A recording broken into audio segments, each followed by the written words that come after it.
Assalamualaikum warahmatullahi wabarakatuh. Selamat pagi, salam sejahtera bagi kita semua. Saya salah satu mahasiswa angkatan 18 di Institut Bisnis dan Teknologi Pelita Indonesia. Pada kesempatan ini, saya akan mempresentasikan ujian akhir semester kasus manajemen keuangan, yaitu usaha L dan usaha S. Saya akan mengevaluasi potensi finansial keduanya untuk memberikan rekomendasi investasi yang tepat bagi manajemen, investor, dan analisis keuangan. Baiklah, langsung saja.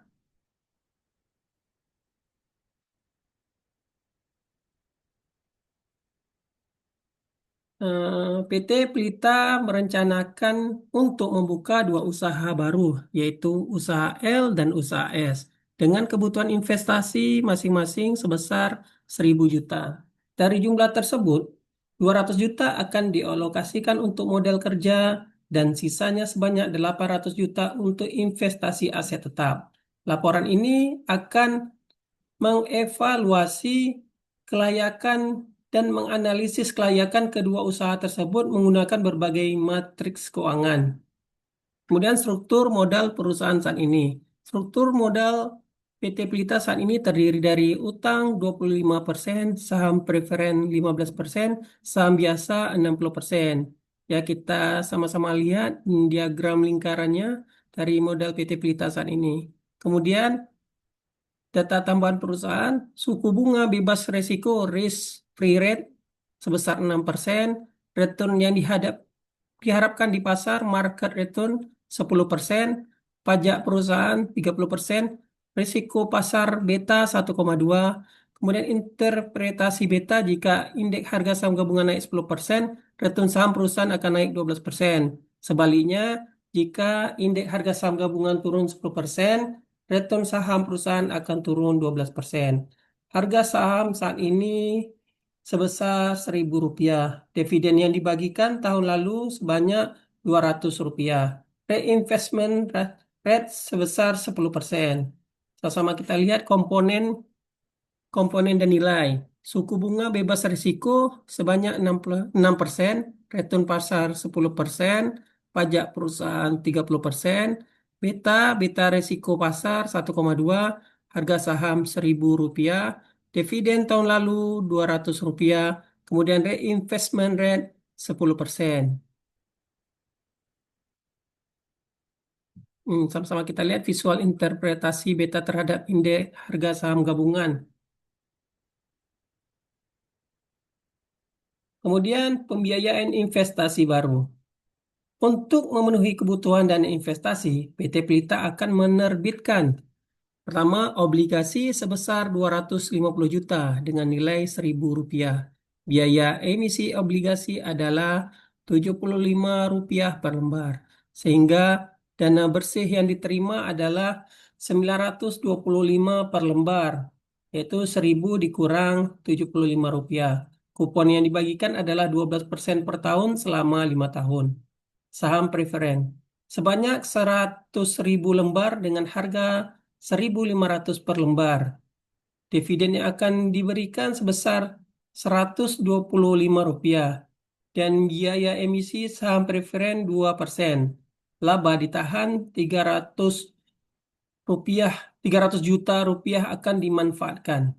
Saham baru, sisa kebutuhan dana akan dipenuhi dengan menerbitkan saham baru dengan biaya emisi 2%. Komponen biaya modal dan perhitungannya. Struktur modal aktual untuk investasi baru. Berdasarkan rencana pembiayaan, struktur modal baru PT Pelita adalah sebagai berikut. Utang Rp250 juta, saham preferen 150 juta, terdiri dari 100.000 lembar dikali Rp1.500. Laba ditahan atau modal sendiri sebanyak Rp300 juta, saham baru Rp300 juta, diantaranya 100.000 juta rupiah total investasi dikurang 250 juta utang dikurang 150 juta rupiah saham preferred dan 300 juta laba ditahan. Kemudian total kebutuhan dana 1.000 juta. Komposisi struktur modal. Utang 25%, yaitu 250 juta rupiah per 1.000 juta rupiah. Saham preferen 15%, yaitu 150 juta rupiah per 1.000 juta rupiah. Laba ditahan 30%, di mana 300 juta rupiah tiap 1.000 juta rupiah. Saham baru 30%, yaitu 300 juta rupiah tiap 1.000 juta. Total komposisi 100%. Biaya utang KD. Dana bersih yang diterima dari obligasi sebanyak Rp925 per lembar. Kupon per tahun Rp120, yaitu 12% dikali dengan Rp1.000. Nilai jatuh tempo Rp1.000 atau dikembalikan pada akhir tahun kelima dengan menggunakan fungsi IRR pada dana arus kas obligasi, yaitu minus Rp925, Rp120, dan Rp120, kemudian Rp120, kemudian Rp120 lagi, dan Rp120 diperoleh yield to maturity sebesar 14,19%. Biaya utang setelah pajak KD YTM dikali buka kurung 1 dikurang tarif pajak sama dengan 14,19% dikali buka kurung 1 dikurang 0,30 tutup kurung dan menghasilkan angka sebesar 9,94%. Biaya saham preferen KP. Dividen saham preferen Rp125, harga saham preferen Rp1.500, biaya emisi saham preferen 2%, harga bersih yang diterima Rp1.500 dikali buka kurung 1 dikurang 0,02 tutup kurung dan menghasilkan nilai sebanyak Rp1.470. KP sama dengan dividen atau harga bersih sama dengan Rp125 dibagi 1.470 sama dengan 8,50%. Biaya modal sendiri KE dihitung menggunakan Capital Asset Pricing Model CAPM karena ada pertumbuhan. G. Tidak tersedia untuk metode dividen diskonto. Rumus CAPM KE sama dengan risk kurang free rate tambah beta dikali market return kurang resiko kurang free rate tutup kurung. KE laba ditahan sama dengan 6% ditambah 1,2 dikali 10% dikurang 6% sama dengan 6% ditambah 1,2 dikali 4% sama dengan 6% ditambah 4,8% sehingga menghasilkan nilai 10,80% biaya modal sendirinya. Kemudian biaya saham baru atau KN, terdapat biaya emisi tambahan untuk saham baru. KN sama dengan KE dibagi buka kurung 1 dikurang biaya emisi saham baru tutup kurung sama dengan 10,80% dibagi buka kurung 1 dikurang 0,02 tutup kurung sama dengan 10,80% dibagi 0,98% sama dengan menghasilkan 11,02%. Itu merupakan biaya saham baru KN-nya. Kemudian Weighted Average Cost of Capital WACC. Weighted Average Cost of Capital WACC merupakan tingkat pengembalian rata-rata tertimbang yang harus diperoleh sebuah perusahaan dari seluruh sumber pendanaannya, termasuk utang, saham preferen, dan ekuitas biasa, untuk mempertahankan nilai perusahaan. Dengan kata lain, WACC menggambarkan biaya modal keseluruhan yang ditanggung perusahaan, dihitung dengan mempertimbangkan porsi masing-masing sumber modal dalam struktur permodalan. WACC dihitung dengan menjumlahkan hasil perkalian antara komposisi modal dengan biaya masing-masing komponen. WACC sama dengan bobot utang dikali KD ditambah buka kurung bobot saham preferen dikali KP ditambah buka kurung bobot laba ditahan dikali KE ditambah buka kurung bobot saham baru dikali KN, tutup kurung.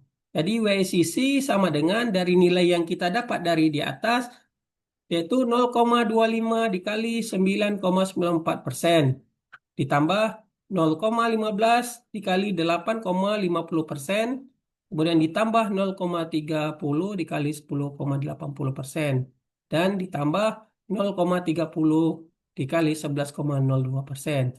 Sehingga hasil WSCC sama dengan 2,48% tambah 275% ditambah 3,24% ditambah 3,306%, sehingga WACC didapat dengan angka 10,31%. Biaya tiap komponen. Komponen yaitu utang dengan biaya 9,94%, saham preferred 8,50%, laba ditahan 10,80%, saham baru 11,02%, kemudian WICC 10,31%. Kemudian kita akan menghitung analisis kelayakan proyek usaha L dan usaha S. Arus kas rata-rata tahunan usaha L dan usaha S.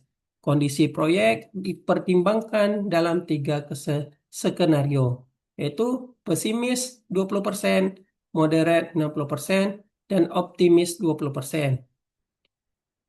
Ini termasuk arus kas rata-rata sama dengan arus kas pesimis dikali bobot pesimis ditambah arus kas moderat dikali bobot moderat. Kemudian ditambah arus kas optimis dikali bobot optimis.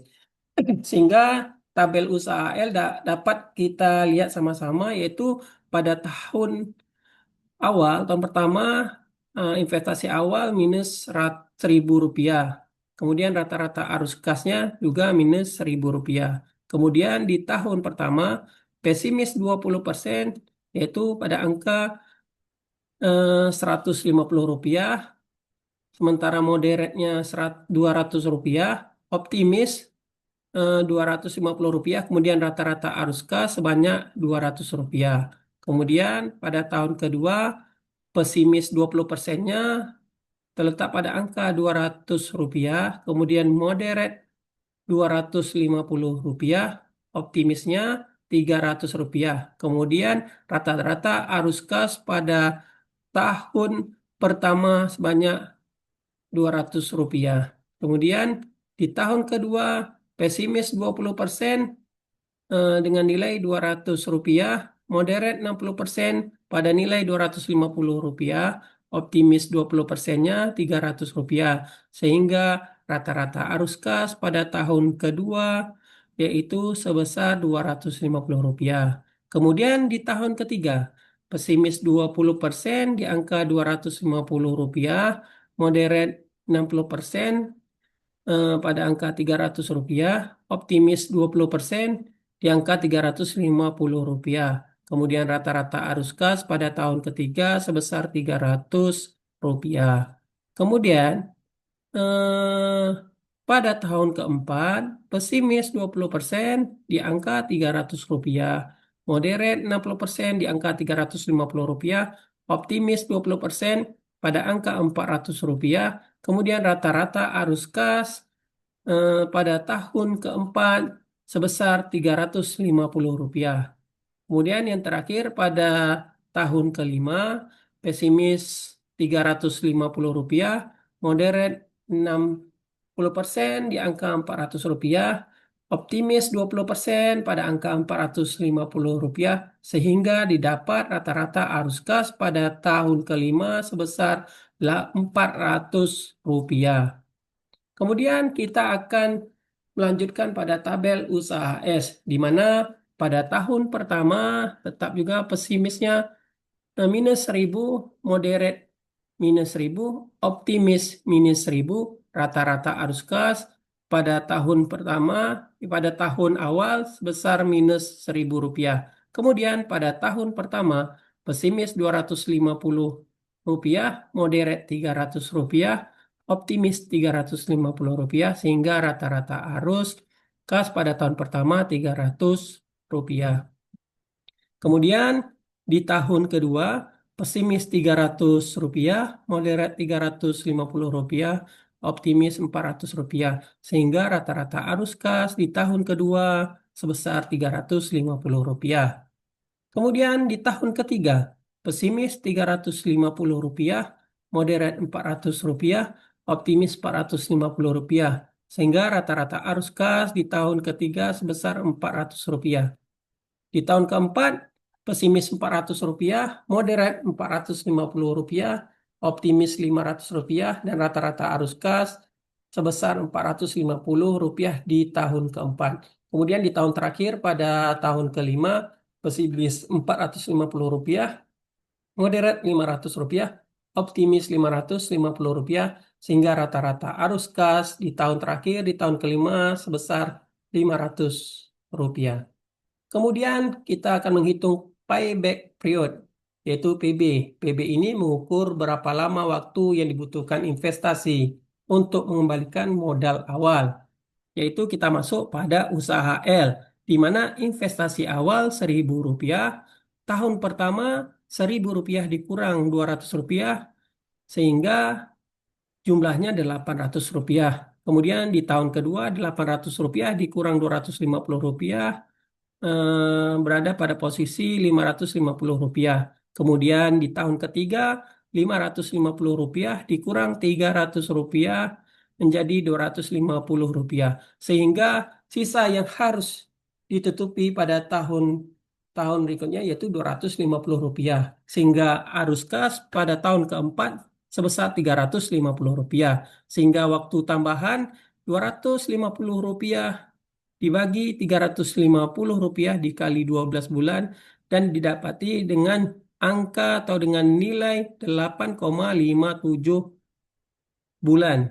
Sehingga sisa bulan 0,57 bulan dikali 30 hari sama dengan 17,1 hari. Sehingga bisa dibulatkan menjadi 18 hari. Sehingga payback period usaha L yaitu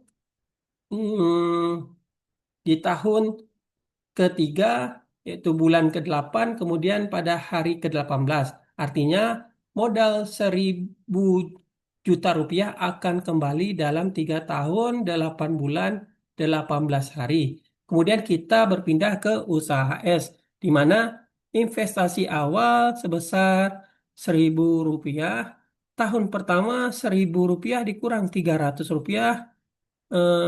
sejumlah Rp700. Kemudian di tahun kedua Rp700 dikurang Rp350 jadi Rp350. Dan di tahun ketiganya yaitu Rp350 dikurang Rp400. Selesai di tahun ketiga, waktu tambahan Rp350 dibagi Rp400 dikali 12 bulan sama dengan menjadi 10,5 bulan. Dan ini artinya yaitu 10 bulan 15 hari. Sehingga PB usaha S pada tahun kedua yaitu 2 tahun 10 bulan dan 15 hari. Discounted payback period DPB usaha SWICC 10,31%. Tahun 0, arus kas minus 1.000, PV faktor 10,31%, terletak pada angka 1.000, PV arus kas minus 1.000, sehingga sisa investasi minus 1.000. Kemudian di tahun kedua, arus kas sebesar 300. Kemudian PV faktor 0,9, 0,66. Kemudian PV arus kas sebesar 271,98. Sehingga sisa investasi minus 728,02. Kemudian di tahun kedua, arus kas sebesar 350. Kemudian PV faktor 0,8219 dan PV arus kas 287,67. Sisa investasi minus 440,35. Di tahun ketiga, arus kas 400, PV faktor 0,7450, PV arus kas 298,00, dan sisa investasi minus 142,35. Di tahun keempat, arus kas 450, PV faktor 0,6756, PV arus kas 304,02. Sisa investasi 161,67. Jadi sisa investasi ditutup di tahun keempat dengan tambahan waktu Rp142,35 dibagi Rp304,02 dikali 12 bulan. Sehingga didapat diskon payback periodnya yaitu 5,6 bulan, di mana 5 bulan 18 hari. Kemudian diskon payback period DPB yang memperhitungkan nilai waktu uang dengan mendiskontokan arus kas menggunakan WICC 10,31%, di mana usaha L investasi awal sebesar minus Rp1.000. Tahun awal rata-rata arus kas minus Rp1.000, present value PV WICC 10,31%, di angka minus Rp1.000, sehingga sisa investasi juga tetap minus Rp1.000. Kemudian di tahun pertama rata-rata arus kas Rp200, present value PV Rp181,31, sisa investasi Rp818,69 pada posisi minus. Kemudian di tahun kedua rata-rata arus kas Rp250, present value Rp205,09, dan sisa investasi minus Rp613,60. Kemudian di tahun ketiga rata-rata arus kas Rp300, present value Rp223,61, dan sisa investasi minus Rp390. Dan di tahun keempat rata-rata arus kas Rp350, present value PV Rp236,70, sehingga sisa investasi minus Rp153,30. Dan di tahun kelima rata-rata arus kas Rp400, present value Rp244,61, dan sisa investasi Rp91,31. Jadi dapat disimpulkan di sini sisa yang harus ditutupi setelah tahun keempat sebesar 153,30. Kemudian PV arus kas tahun kelima 244,61. Waktu tambahan 153,30 dibagi Rp244,61 dikali 12 bulan sehingga didapat 7,5 bulan. Hingga artinya sisa bulan 0,5 bulan dikali 30 hari sama dengan 15 hari. Jadi di sini dapat diskon payback period usaha L yaitu pada 4 tahun 7 bulan 15 hari. Artinya jika menggunakan uang pinjaman dari bank dengan bunga 10,31%, modal akan kembali dalam waktu 4 tahun 7 bulan 15 hari. Kemudian menghitung net present value NPV. NPV ini sendiri merupakan untuk mengukur nilai bersih sekarang dari investasi. NPV positif menunjukkan proyek layak. Ya, pada usaha L kita dapat NPV sama dengan jumlah PV arus kas tahunan dikurang investasi awal. NPV usaha L didapat dari angka-angka sebelumnya yaitu 181,31 ditambah 205,09 ditambah 223,61 ditambah 236,70 ditambah 244,61 kemudian dikurang Rp1.000 dengan nilai sebesar Rp1.091,32 dikurang Rp1.000 sehingga menghasilkan Rp91,32 juta. Artinya investasi sebesar Rp1.000 juta akan menghasilkan keuntungan bersih sebesar Rp91,30 juta setelah dipotong biaya modal. Kemudian pada usaha S didapat NPV sama dengan total PV arus kas dikurang investasi awal, di mana NPV usaha S sama dengan 271,98 ditambah 287,67 ditambah 298 ditambah 304,02 ditambah PV tahun kelima yaitu 500 dikali 0,6123 sehingga angka didapat 306,15 hingga sama dengan 1.467,82 rupiah dikurang 1.000 dan didapat angka 467,82 juta rupiah. Artinya investasi sebesar 1.000 juta akan menghasilkan keuntungan bersih sebanyak 467,82 juta setelah dipotong biaya modal. Kemudian kita masuk pada internal rate of return (IRR), di mana IRR adalah tingkat diskonto yang membuat NPV proyek menjadi nol. IRR yang lebih tinggi dari WICC menunjukkan proyek ini layak untuk diteruskan, di mana usaha L menggunakan fungsi RR IRR pada arus kas rata-rata diperoleh 13,45%. Kemudian usaha S diperoleh melalui fungsi IRR dari arus kas rata-rata 22,06%. Kemudian kita akan menghitung Modified Internal Rate of Return (MERR).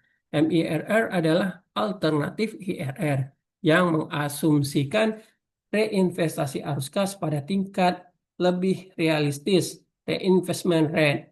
Usaha L yaitu menggunakan fungsi MER dengan finance rate 10,31% dan reinvestment rate 10%, sehingga diperoleh angka 12,14%. Kemudian pada usaha S menggunakan finance rate 10,31% dan reinvestment rate 10%, MERR usaha S sama dengan 18,33%.